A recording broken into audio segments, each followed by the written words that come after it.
आपके नगर में। मैं यहाँ पर 4 महीना रहूंगी। चतुर्मास यदि करूंगी, अभी पक्का नहीं है कि मैं चतुर्मास यहीं करूंगी। 4 महीना चतुर्मास जिस दिन स्थापना हो जाएगी उस दिन समझ लेना कि चतुर्मास हो गया। क्योंकि साधु कभी भी 100% वचन नहीं देते हैं, 1% की छूट रखते हैं, 99% की बात करते हैं। पता नहीं कब 19-20 कुछ हुआ तो जिस दिन स्थापना हो जाती उसमें भी कुछ समय की छूट रखते हैं, आसपास जाने की छूट रखते हैं, कुछ विषम परिस्थिति आती है उनमें छूट रखते हैं। तो मैं यहाँ पर 4 महीने रहूंगी, और जब 4 महीने रहूंगी, क्योंकि मैं यहाँ पर खाली संत बनकर नहीं आई हूँ, बल्कि आपके हैदराबाद नगर में संस्कार को लेकर के आई। और एक बात और ध्यान रखना, माता जी तो मैं हुई, कहाँ गए सुरेश भैया? माता जी तो मैं हुई, लेकिन मैं यहाँ पर माता जी तो रहोगे, लेकिन हैदराबाद वालों ध्यान से सुन लो, मैं यहाँ पर एक बेटी बन करके आई। अब आपको ध्यान रखना है कि बेटी की कैसी व्यवस्था करनी है, कैसी सेवा करनी है, कैसे ध्यान रखना है। जैसे बेटी का ध्यान रखा जाता है, चल कुंद कुंद स्वामी रेखसार ग्रंथ में कहते हैं गर्भस्थमेव माता, जैसे गर्भ में माता अपने बच्चे का ध्यान रखती है, वैसे ही श्रावक साधु का माता और पिता बन करके उनका क्या करते हैं, ध्यान रखते हैं। मैं यहाँ पर न संतवाद की बात करूंगी, न पंथवाद की बात करूंगी, क्योंकि संतवाद में भी विवाद है, पंथवाद में भी विवाद है। मैं यहाँ पर न संतवाद की न पंथवाद की जब भी बात करूंगी तो स्यादवाद की बात करूंगी, आगम की बात करूंगी, जिनवाणी की बात करूंगी। क्योंकि एक होती है मनवाणी और एक होती है जिनवाणी। क्या होती है? जिनवाणी और एक होती है मनवाणी। मनवाणी जब भी होगी तब विवाद होगा, और जिनवाणी जब भी आएगी तब संवाद होगा, सौहार्दता होगी। मैं समाज को बांटने के लिए नहीं आई, मैं समाज को बांटने के लिए नहीं आई, मैं यहाँ पर एकता के सूत्र में बांधने के लिए आई हूँ। क्योंकि बहुत ज्यादा खंडेल बाल, पल्ली बाल, सेत बाल, चूड़ी बाल, बाल कौन से बाल हैं राजू भाई? कितने बाल हैं? कितने बाल हैं आपके सिर में? बहुत सारे बाल हैं। ऐसे यहाँ पर भी बहुत बाल हैं, परवार, खंडेल बाल, सेत बाल, फोर बाल, चूड़ी बाल, पल्ली बाल, बाल बहुत सारे बाल हैं। काला जी, सुरेश भैया एक नंबर के। और काला टीका जिसको लग जाए उसको नजर नहीं लगती। जैसे मेरे को पता चला कि काला जी अध्यक्ष बने हैं, मैंने कहा चलना चाहिए हैदराबाद, क्योंकि जहां पर काला होते वहां नजर नहीं लगती। और काला की विशेषता एक और होती है, बता दूं? अभी बता दूं। बाल की बात चल रही है, कितने बाल हैं हमारे सिर में? बहुत बाल हैं। ऐसे समाज में भी बहुत सारे बाल हैं। बच्चे, आपकी वाइफ है, जब सुबह से उठती है बाल खुले हुए हों और लाइट गोल हो, कैसी लगती है? रमेश भैया कैसी? भूतनी। यदि बाल खुले हो, बाल बिखरे हो, लाइट गोल हो और अचानक आपकी वाइफ आपके सामने आ जाए तो डर जाओगे, लगेगा भूत है। ऐसे ही जहां पर समाज बिखरी होती है वो समाज भूत जैसी लगती है, और वही बाल एक हो जाते हैं तो वही बीबी अप्सरा जैसी लगती है, सुंदर लगती है। तो मैं यहाँ पर सारे बालों को एक करने के लिए आई हूँ, क्योंकि बाल जब एक हो जाते हैं तो वही स्त्री सुंदर लगने लगती है, रूपवान लगने लगती है, देवी और अप्सरा जैसी लगने लगती है। बस यहाँ पर गाय बहुत हो गई। रमेश भैया गाय बहुत है। सुभाष जी गाय है कि नहीं यहाँ? बिना गाय का तो नहीं है हैदराबाद। राजेश भाई काली गाय है? काला जी काली गाय? यहाँ काली गाय है, गोरी गाय है, सफेद गाय है, चितकबरी है, लाल है। कहाँ गए प्रमोद भैया? यहाँ बहुत सारी गायें हैं। अच्छा एक बात बताओ राजू भाई, गाय काली कैसा दूध देती? अरे जोर से बोलो ना भाई, भोजन किया कि नहीं, नाश्ता वास्ता कैसा देती है? सफेद दूध देती है। महावीर भाई लाल गाय कैसा दूध देती है? सफेद ही देती है। सुभाष भाई सफेद ही देती है।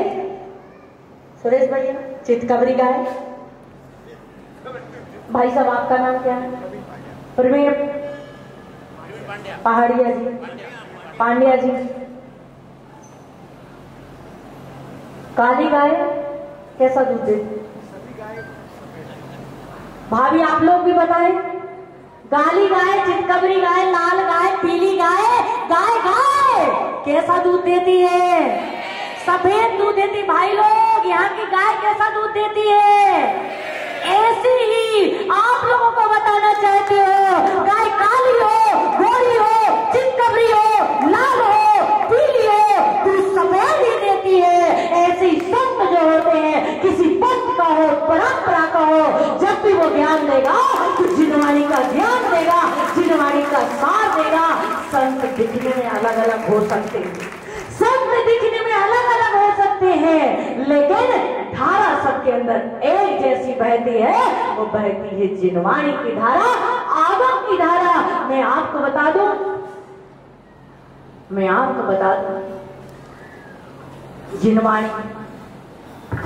जिनवाणी जो होती है, एक होता है पानी और एक होती है जिनवाणी। पानी से, ओ अक्षय बाबू, पानी से कितनी देर की प्यास बुझती है? घंटा, 2 घंटा, 4 घंटा, और साधु है तो 24 घंटा।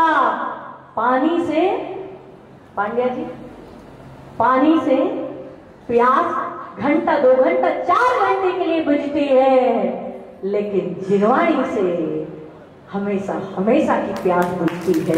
वो जिनवाणी होती है। मैं यहाँ पर डाकिया बन के आई हूँ। क्या बन के आई हूँ राजू भैया?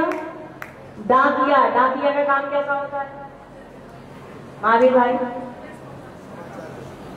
कभी भी जलूस व्यवस्था मत लेना। क्यों?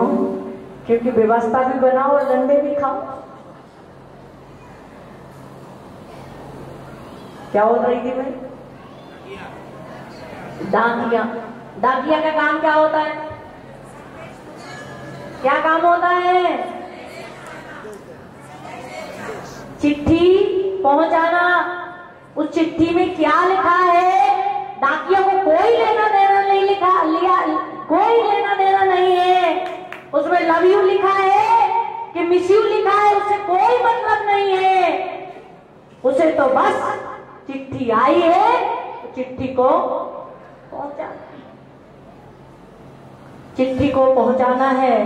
ऐसे ही संत जो होते हैं, भगवान ने जो कहा है, भगवान ने जो लिखा है, आचार्यों ने जो लिखा है, पूर्वाचार्यों ने जो लिखा है, उसे आप तक पहुंचाना है। उसे मुझे अपने तरफ से एक शब्द भी जोड़ना नहीं है, और उसी का नाम संत होता है। यदि हम मनवाड़ी बोले तो हम संत नहीं, यदि हम जिनवाड़ी बोले तो हम संत हैं। वो संत और बसंत का दोनों का मेल है। संत और बसंत दोनों का मेल है। जब बसंत आता है तो संस्कृति मुस्कुराती है, जब बसंत आता है तो प्रकृति मुस्कुराती है, और जब संत आता है तो संस्कृति मुस्कुराती है।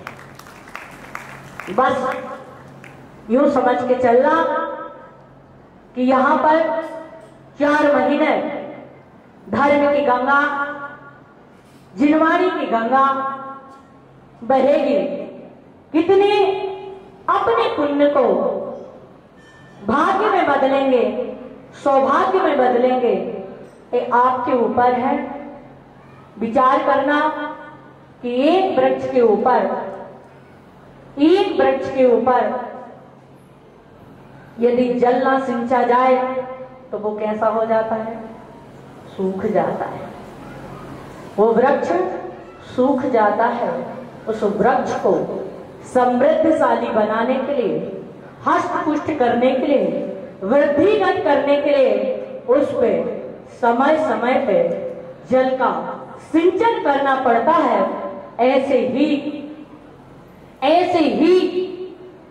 हमारे जीवन को समृद्धशाली बनाने के लिए, हमारी आत्मा को समृद्धशाली बनाने के लिए, हमारी आत्मा को परमात्मा बनाने के लिए हमें भगवान के ऊपर जल का सिंचन करना पड़ता है, अभिषेक करना पड़ता है, गुरु का पाद प्रक्षालन करना पड़ता है। इसलिए जब सुबह से उठते हैं तो भगवान का अभिषेक करते हैं, उससे हमारी आत्मा समृद्धशाली बनती है। और जब हमारे नगर में गुरु आते हैं तो हम उनका क्या करते हैं? पाद प्रक्षालन करते हैं। क्यों करते पाद प्रक्षालन? क्यों करते पाद प्रक्षालन? सभा में से बताएगा कोई क्यों करते पाद प्रक्षालन? क्यों करते भाई? रमेश भैया, काला जी क्यों करते?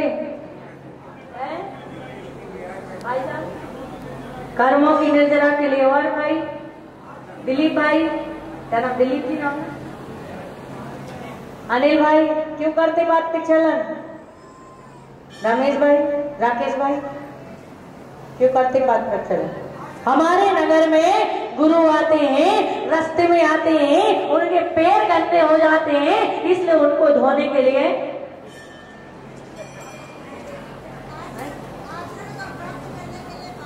क्या करने के लिए?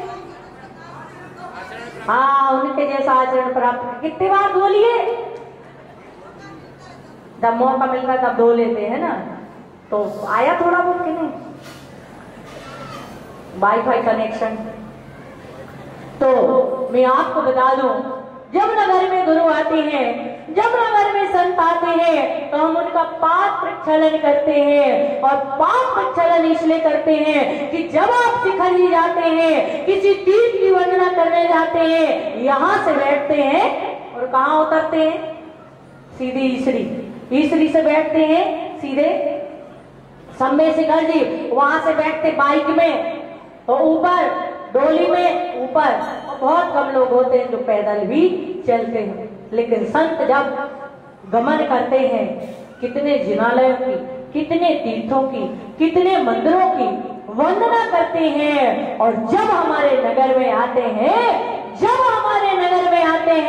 और हम उनका पाद प्रक्षालन करते हैं, ये समझ लेना कि 25 वर्षों में, 26 वर्षों में जितनी भी तीर्थों की यात्रा की होगी, जितने भी मंदिरों की यात्रा की होगी, जितने भी जिनालयों की यात्रा की होगी, और यहाँ पर आपने पाद प्रक्षालन किया है, जो नगर में साधु आता है, जितने समय की उसकी दीक्षा है, उतने समय में जितने तीर्थों की वंदना की है, सारे तीर्थों की वंदना का फल आपको घर बैठे प्राप्त हो। सारे तीर्थों की यात्रा का फल घर बैठे, क्योंकि हर व्यक्ति चरण नहीं छू सकता, हर व्यक्ति जा नहीं सकता, और उनके पाद प्रक्षालन के जल को अपने मस्तक पे धारण करते हैं, सारे तीर्थों की यात्रा का फल मिल जाता है। इसलिए आप सबने जगह जगह कभी कोई मंडल, कभी कोई मंडल, सबने पाद प्रक्षालन किए। बहुत अच्छा लगा, आप सब लोगों ने बहुत अच्छे तरीके से भव्य आगमनी की। ये भी एक धर्म की प्रभावना होती है। और आप सब लोगों ने, हमारी पूरी कमेटी ने, संस्था के समस्त सदस्यों ने चतुर्मास का श्रीफल चढ़ाया। और सिर्फ श्रीफल ही नहीं चढ़ाया, बल्कि बहुत अच्छे तरीके से बिहार की व्यवस्था बनाई। और मैं आपको बता दूं कि पता नहीं हैदराबाद जिस दिन से निकले हैं 2-4 दिन रास्ते में ऐसा रहा होगा जिस दिन बारिश ना हुई हो, जिस दिन धूप निकली हो। बाकी पूरे समय कभी नहीं देखा कि मई में वर्षा होती है, कभी नहीं देखा कि इतनी भयंकर मई और जून की गर्मी में ऐसा सावन जैसा मौसम रहता है। एक चंद्र प्रभु बाबा का चमत्कार और आपकी भक्ति का चमत्कार था कि ऐसा मौसम रहा कि जो 15 दिन पहले ही हम हैदराबाद की सीमा पर पहुंच गए। और हमारी कमेटी ने, हमारे भाई सुरेश जी अध्यक्ष जी साहब, हमारे राजू भाई जी, हमारे रमेश भाई जी, हमारे पवन जी पांड्या जी और हमारे राकेश भाई जी, मनोज जी बाकलीवाल आदि, हमारे प्रमोद भाई, पंकज भाई जी, छावड़ा जी आदि सभी समस्त, हमारे भाई महावीर जी आदि, अनिल जी, दीपक जी, क्या नाम है, सभी भाई लोग रास्ते में आते रहे। और कट्ठा परिवार जिन्होंने बहुत सारा विहार कराया, वहां पर रुके 3-3, 4-4 दिन वहां पर रुक करके बिहार व्यवस्था में बहुत ज्यादा जिनका योगदान रहा, ऐसे सभी कट्ठा परिवार, अक्षय भाई, राकेश भाई, रमेश भाई, अतिवीर भाई, वीर भाई, आयुष भाई आदि सभी लोगों के लिए मेरा बहुत बहुत सारा आशीर्वाद है। और हमारी महिला मंडल की भाभी लोग भी, बहुत सारी भाभी, मेरे को नाम पता नहीं है, लेकिन सभी भाभी लोगों ने भी काफी सहयोग दिया। वो लोग भी रुके, प्रतिभा भाभी हैं और भी छाया भाभी हैं, बड़ी छाया, छोटी छाया और बहुत सारी छाया, काला आदि सभी भाभी लोगों ने, गुणमाला भाभी आदि सभी भाभी लोगों ने भी व्यवस्थाओं को संभाला। सबके लिए मेरा आशीर्वाद है। मैं आपसे सिर्फ इतना ही निवेदन करना चाहती हूँ कि गुरु से भगवान का नाम लेता है, गुरु सिर्फ अपने गुरु का नाम लेता है, गुरु सिर्फ जिनवाई को याद करता है। यदि यूं समझ के चलना कि यदि गुरु के लिए भक्त का नाम याद हो जाए, और भक्त का नाम तब याद होगा जब आप गुरु की, संत जनों की सेवा और क्या करेंगे, वयोवृद्धि करेंगे। निश्चित है तब गुरु को अपने आप आपको बताने की जरूरत नहीं है। अभी हम अध्यक्ष जी के घर पे थे, अध्यक्ष जी बता रहे थे ये फलाना है, ढिमाका है, ये है वो है, ऐसा परिचय देने की जरूरत ही नहीं पड़ेगी। अपने आप आपका नाम गुरु को याद हो जाएगा। कब होगा? जब आप सेवा करेंगे। तो ये समझ के चलना कि गुरु 3 को याद करता है, देव, साथ और गुरु, और चौथे में से यदि किसी को याद करता है, किसी भक्त को याद करता है, किसी भक्त का नाम लेता है, तो ये समझ के चलना कि ये आपके ऊपर गुरु की बड़ी कृपा है। तो निश्चित मान करके चलना 4 महीने में आप सब लोग ऐसा पुरुषार्थ, ऐसा उपक्रम, ऐसी सेवा, ऐसा ध्यान रखेंगे कि गुरु के पास जब भी जाओ तो ध्यान देने के लिए मत जाना, ध्यान देने के लिए मत जाना, ध्यान रखने के लिए जाना। नहीं तो लोग ध्यान देने के लिए जाते, क्या कर रहे, क्या नहीं कर रहे, है ना। दोषों पे दृष्टि कम, गुणों पे दृष्टि ज्यादा रखना। क्योंकि अपन मेरी भावना पढ़ती ना, उसमें क्या पढ़ते, दृष्टि न दोषों पर जावे। और यदि हमारी दोषों पे दृष्टि जाने का मन करे तो अपने आप को देखना कि मेरे अंदर कितने दोष हैं। यदि हम अपने आप को देखेंगे, अपने दोषों को देखने का उपक्रम करेंगे, तो आप धुलते चले जाएंगे, धुलते चले जाएंगे, और एक दिन ऐसे धुल जाएंगे, ऐसे धुल जाएंगे कि 1008 कलशों के द्वारा सुमेरु पर्वत पर अभिषेक करने लायक बन जाएंगे। कि आपका भी एक दिन सुमेरु पर्वत पर अभिषेक होगा, आप स्वयं भगवान बन जाएंगे। इतने धुल जाएंगे, निंदा करने का ही मन करे तो अपनी निंदा करना, स्वयं की निंदा करना, गुरु की निंदा नहीं, भगवान की निंदा नहीं, जिनवाणी की निंदा नहीं, अपनी निंदा करना, ताकि आपके पापों का प्रक्षालन हो और एक दिन आप प्रक्षालन करने लायक बन जाए, एक दिन आपका प्रक्षालन होने लग जाए। ऐसा उपक्रम करना मैं काला जी की बात बता रही थी कि काला जी कहते हैं कोयले की खान में हीरा निकलता है। क्या निकलता है काला जी? कोयले की खान में हीरा निकलता है। यहाँ कोयले की खान में हीरा नहीं बल्कि कोयला भी हीरा है, कोयला भी हीरा है। और ऐसे हमारे सुरेश भाई, ऐसे हमारे रमेश जी, काला जी, जिन्होंने ऐसे हीरे को जन्म दिया, ऐसे हीरे को जन्म दिया। सपना काला जो बन गई गोधा, जिसने आज पूरे हिंदुस्तान में ऐसी अलग जगाई, ऐसी अलग जगाई कि लोग दांत तले उंगलियां दबा ली हैं कि गजब, अद्भुत, ऐसा भी कोई परिवार हो सकता है। मैंने कुबेर तो देखा नहीं, लेकिन सपना गोधा, उनके पति का क्या नाम? मनीष गोधा। सपना गोधा और मनीष गोधा जैसे कुबेर परिवार को मैंने सृष्टि पर देखा है, जिन्होंने अद्भुत कार्यक्रम किया।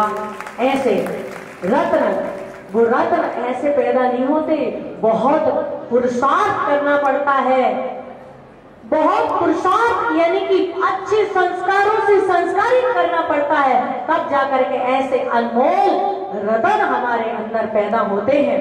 और यहाँ पर एक रतन नहीं, यहाँ जितने भी बैठे हैं सारे कुबेर बैठे हैं, चाहे हमारे राजू भाई हो, चाहे राकेश भाई हो, चाहे हमारे भाई साहब हो, चाहे हमारे काला जी हो, चाहे दूसरे काला हो, चाहे तीसरे पांड्या हो, चाहे चौथे पांड्या हो, चाहे हमारे बज्जी हो, क्या नाम? विनोद बज।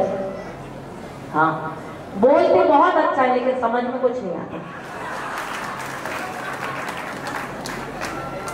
आवाज अच्छी है क्योंकि क्या बोलते हैं उनको ही पता है। ऐसे हमारे सब चीज में शौक, गाने का शौक, बजाने का शौक, नाचने का शौक, एक एक चीज का जिनको शौक है। 14 साल से यहाँ तो 14 साल में वनवास पूरा हो गया था, इनका 14 साल में कार्यकाल पूरा हुआ। ऐसे है, अब नया भी चालू हो गया लेकिन डिमोशन के साथ। चलिए कोई बात नहीं, बहुत अच्छी बात है। सबके लिए, पूरी कमेटी के लिए बहुत बहुत सारा आशीर्वाद है और पूरी समाज के लिए बहुत सारा आशीर्वाद है। लोग खुद को ही नहीं पता, पत्रिका बन गई लेकिन खुद को ही नहीं पता कार्यक्रम कितने हैं। मैं आपको बता दूं कि आज मंगल प्रवेश हुआ, कल 7 तारीख है, परसों 8 तारीख, 9 तारीख को चतुर्मास स्थापना का समय प्रारंभ हो जाएगा। कार्यक्रम, सामाजिक कार्यक्रम भले ही 13 तारीख को हो, लेकिन पूरे संघ का 9 तारीख को उपास रहेगा। 14 के दिन पूरे साधुओं का उपास होता है और वो उपास इसलिए होता है कि साधु जब चतुर्मास स्थापना करते हैं तब भी उपास करते हैं और निष्ठापना करते हैं तब भी क्या करते हैं? उपास करते हैं। क्यों? एक तो राजू भैया खुशी होती है तब भूख खत्म हो जाती, और एक दुख होता है तब भूख खत्म हो जाती। वो काला जी संस्कार वाटिका, नाम क्या है मेरे को नहीं पता है, सतीश भैया एक नंबर, और संस्कार वाटिका पूरा परिवार एक नंबर है, बहुत बढ़िया। इतने अच्छे बच्चों को संस्कार, इतनी अच्छी रील बनाई, पूरे देश भर के लोगों ने उस रील की सराहना करी और बहुत अच्छा। हम भाई लोगों के लिए बहुत बार साइड करना पड़ रहा था, लेकिन बच्चे एक कतार में, एक लाइन में ऐसे चल रहे थे, इतने सुंदर लग रहे थे, अद्भुत। पूरी संस्कार वाटिका परिवार के लिए मेरा बहुत बहुत सारा आशीर्वाद। तो एक दुख होता है तब उपास करते हैं, यानी कि भूख चली जाती है, और खुशी होती तब भूख चली जाती है। तो संत जब चतुर्मास करते हैं तो दुख होता है। अब 4 महीना कैसे रहना पड़ेगा? एक जगह 4 महीना कैद होके रहना पड़ेगा। मिट्ठू के लिए तोता होता, क्या बोलते हैं इंग्लिश में, क्या बोलते हैं? तोता जानते? पैरेट। उसको पिंजरे में दूध रोटी दो, अच्छा बढ़िया खिलाओ, लेकिन उसके बावजूद भी पिंजड़े से वो भागने का प्रयास करता है। उसको पिंजड़ा अच्छा नहीं, सोने का पिंजड़ा क्यों ना हो, भले ही हमारे हैदराबाद वाले, हमारे कमेटी वाले बहुत अच्छे से अच्छी व्यवस्था बनाएंगे, मुझे विश्वास है, क्योंकि हैदराबाद जिसका नाम ही है हैदरा, मतलब हृदय का बात जिसमें है वो हैदराबाद है। तो ऐसे हैदराबाद वाले निश्चित है व्यवस्था बहुत अच्छी बनाएंगे। और आप देख रहे हैं इतना बड़ा पंडाल भी छोटा पड़ गया, आधे लोग इधर बैठे हैं, आधे लोग इधर बैठे हैं, आधे पीछे धूप में खड़े हैं, इतना बड़ा पंडाल भी छोटा पड़ गया। तो उपास साधु इसलिए करते हैं कि अब 4 महीना एक जगह रहना पड़ेगा, इसलिए थोड़ा दुख होता है, इसलिए उपास करते हैं। और चतुर्मास जब निष्ठापन होता है उस समय साधु को खुशी होती है कि अब हम इस पिंजरे से उड़ जाएंगे, आजाद हो जाएंगे। तो उस समय भी साधु उपास करता है। इसलिए 9 तारीख को जो है चतुर्मास संघ की जो क्रियाएं होती हैं वो क्रियाएं होंगी। 10 तारीख को गुरु पूर्णिमा का अद्भुत अवसर, और मेरा नियम है कि कम से कम 108 जोड़े होना चाहिए, और 108 जोड़े ना हो तो कम से कम 108 लोग तो होना चाहिए। और 108 लोग जब तक पड़गाने में खड़े नहीं होंगे तब तक मेरा पड़गाहन होगा नहीं। इसलिए अभी से आप लोग अपने सोले के कपड़े वस्त्र जो हैं डाल करके सुखा करके रख लेना। एक अद्भुत नजारा होना चाहिए। बहुत सारे लोग दूर दूर तक अपने गुरु के दर्शन करने के लिए जाते हैं। हम दूर दूर नहीं जा पाए, जो जाए बहुत अच्छी बात है, लेकिन जो लोग नहीं जा पाए वो यहाँ आपके यहाँ पे जो संत हैं, जो साधु हैं, उनको आहार दे करके अद्भुत पुण्य का संचय करेंगे। भले ही आपको 1 गिलास आधा गिलास देने मिले, लेकिन आहार देंगे। 11 तारीख को वीर शासन जयंती, 12 तारीख को यहाँ पर जो चतुर्मास के कलश है, कलश की शुद्धि होगी, विधान होगा। कौन सा विधान होगा वो आपको कल बता दिया जाएगा, विधान होगा। और 13 तारीख को चतुर्मास की मंगल स्थापना, ऐसे सभी कार्यक्रम होंगे। और उसके बाद में जो जैसे कार्यक्रम होंगे वो कार्यक्रम की सूचना आपको दे दी जाएगी। 25 तारीख से 9 अगस्त तक 16 दिन का शुक्ल पक्ष है, जिसमें 16 दिवसीय शांति विधान होगा। प्रत्येक दिन शांति विधान होगा। कितने भी जटिल समस्या हो, कितने भी बड़ा हमारा कार्य अटका हुआ हो, कैसे भी कोई बड़ी समस्या हो या कोई बड़ी मनोकामना हो, जो 16 दिन शुक्ल पक्ष में शांति विधान कर लेता है, उसकी सारी समस्याएं, सारी परेशानियां, सारे विकल्प दूर हो जाते हैं, सारी समस्याएं दूर हो जाते हैं। इसलिए अपना अपना मन बना के रखना। एक दिन में 1 नहीं 2 नहीं, क्योंकि इतनी बड़ी समाज है, 250, 500, 1000 घर की समाज है। हम चाहते हैं कि ऐसा कोई हैदराबाद का घर ना बचे जिस दिन उसकी तरफ से शांति विधान ना हो। एक दिन में चाहे 20 धर्मेंद्र बने, चाहे 10 धर्मेंद्र बने, चाहे 25 धर्मेंद्र बने, लेकिन सारे लोगों को 100 धर्मेंद्र बन करके यहाँ पर विधान में बैठना है। बाकी जनरल लोग भी बैठेंगे, लेकिन 100 धर्मेंद्र मंच पे अर्घ्य चढ़ाएंगे, बाकी सभी लोग अपनी अपनी थाली में अर्घ्य चढ़ाएंगे। ऐसा जो भी और भी जैसा भी होगा कमेटी से डिस्कस करके आगे के कार्यक्रम की आपको सूचना दी जाएगी। समय हो गया है। सबके लिए बहुत बहुत सारा आशीर्वाद। शाम को यहाँ पर आनंद यात्रा होगी। ध्यान रखना, ज्ञान अर्जन की 2 समय है, एक तो सुबह और एक दोपहर में।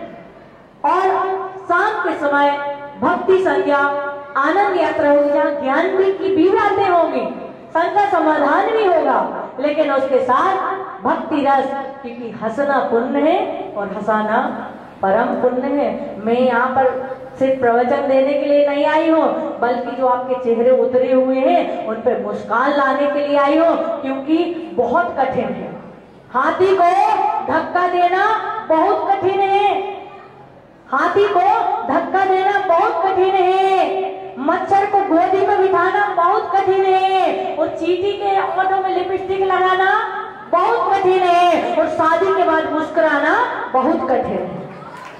इसलिए उस मुस्कुराहट को वापस लाने के लिए मैं यहाँ पर चतुर्मास करूंगी, यहाँ पर रहूंगी, और वो आनंद यात्रा में आपको आनंद आएगा। इसलिए आप सभी लोग उस आनंद यात्रा में जरूर पहुंचेंगे। शाम 7 बजे, आज सिर्फ 2 टाइम का ही कार्यक्रम है, अभी तो हो गया।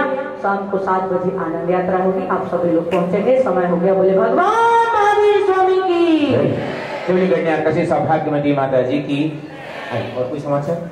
महानुभाव, समय हो चला है, सभी लोग खड़े होंगे। जिन मणि के साथ आज की सभा का विसर्जन देंगे, उसके उपरांत आप सभी के भोजन की व्यवस्था है। पहले माता जी का पड़गहन होगा, माता जी की आहारचर्या होगी, और उसके साथ आप सभी का भोजन की व्यवस्था यहाँ रखी गई है। सभी से अनुरोध है कि कृपया वात्सल्य भोजन का लाभ अवश्य प्राप्त करें। जवानी के ज्ञान ते सुसे लोकालो सुवाणी मस्तक धरो सदा दे कहोनो जिनवाणी भारती तोह च पौधे ने जो तेरा शरणांग है सो पावे सुख चैन। नववत इसलिए उनका सत्कार करें। संध्या काल की सभा में उनका सत्कार करेंगे। सोनू भाई ने भी बहुत सारा सहयोग किया। एक बार सभी के लिए तालियों के साथ सभी का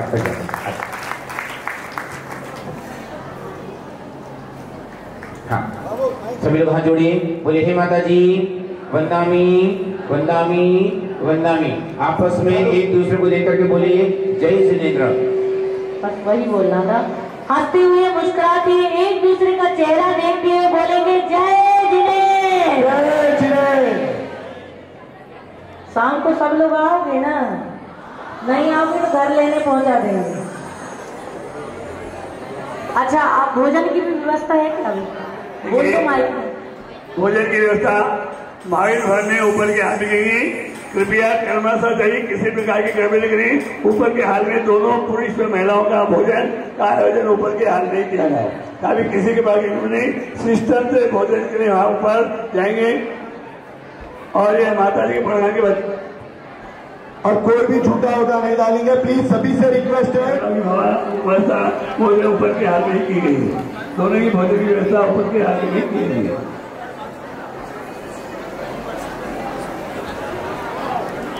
अभिषेक के पश्चात में यहाँ महामंत्र पर प्रवचन होगा। अभिषेक 7 नंबर तक अभिषेक होगा, और अभिषेक के पश्चात में यहाँ पर प्रवचन का कार्यक्रम होगा। जो नजदीक में रहने, अगर वो चौका लगाना चाहते हैं तो कृपया अपना नाम अमल के पास दिखा दें। बाहर भी नजदीक में जोर नहीं, जो आसपास में मंदिर जी के हैं, एक चौका लगाए। बाकी चौके के एक चौके की व्यवस्था तो यहाँ पर मंदिर जी में रखी गई है, और कोई भी अगर एक चौका बाहर लगाना चाहते हैं तो वह बाहर भी लगा सकते हैं।